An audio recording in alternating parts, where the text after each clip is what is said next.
ഈ നായകനാണെങ്കിൽ ആദ്യം തൊട്ട് അവസാനം വരെയുള്ള എക്സ്പ്രഷൻ എന്താണെന്ന് നമുക്ക് മനസ്സിലാവുന്നില്ല. ഇവൻ കരയുവാണോ ചിരിക്കുവാണോ എന്ന് നമുക്ക്, നായിക അങ്ങനെ തന്നെ നമുക്ക് മനസ്സിലാവുന്നില്ല.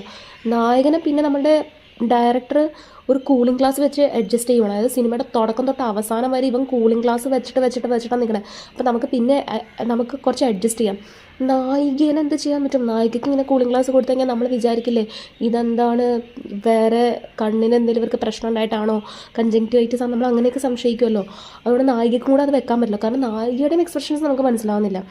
ആൻഡ് ബാക്കി ആ സിനിമയിലുള്ള എല്ലാവരെയും ഭയങ്കര സുന്ദര കുട്ടപ്പന്മാരും കുട്ടപ്പികളുമായിട്ടാണ് അവർ മേക്കപ്പ് എല്ലാം ചെയ്തുകൊണ്ടെന്ന് വയ്ക്കുന്നത്. പക്ഷെ നായികേനെ മാത്രം, മൈ ഗുഡ്നസ്, ഒന്നാമത്തെ കുട്ടിയെ കണ്ടാൽ തന്നെ 10ാം ക്ലാസ് അത് കൂടുതൽ അറിയില്ല. പക്ഷെ മേക്കപ്പ് എല്ലാം വന്നിട്ട് ഒരു 50 വർഷം മുന്നേ ഉള്ള ഒരു ടൈപ്പ് ഓഫ് ഡ്രസ്സ്, മേക്കപ്പ്, നടുകുന്നൊക്കെ മുടി അങ്ങനെയൊക്കെ ചിലപ്പോൾ പ്രായം കൂട്ടാൻ നോക്കിയതായിരിക്കും. പക്ഷേ ഏറ്റിട്ടില്ല. ഒരുപാട് എണ്ണ തേച്ചിട്ട് നടത്തുക, ഒരു വൃത്തികെട്ട മേക്കപ്പ്, വൃത്തികെട്ട ഡ്രസ്സ്, ഇത്രയും പൈസ മുടക്കിയതല്ലേ. കല്യാണത്തിനൊക്കെ കുറച്ച് നല്ല ഡ്രസ്സ് ഇട്ട് കൊടുത്തുവിടെ, ഒരു വക ഡ്രസ്സ്. അവിടെ വന്നേക്കുന്ന ബാക്കി ഫ്രണ്ട്സ് പോലും വന്നേക്കാട്ടിലും സൂപ്പറായിട്ട് വന്നത്. പക്ഷെ നായിക എന്ത് ചെയ്തിട്ടും ഒന്ന് ബ്യൂട്ടിഫുൾ ആക്കാൻ അവർക്ക് പറ്റിയില്ല. പിന്നെ സിനിമയുടെ ലോജിക്കിനെ കുറിച്ച് ഞാൻ ഇത്ര നേരം പറഞ്ഞാൽ നിങ്ങൾക്ക് മനസ്സിലായി കാണില്ല എത്ര ലോജിക് ഉണ്ടെന്ന്. ഇതിന് ഞാൻ കൊടുക്കുന്ന മാർക്കെന്ന് പറഞ്ഞാൽ 5ൽ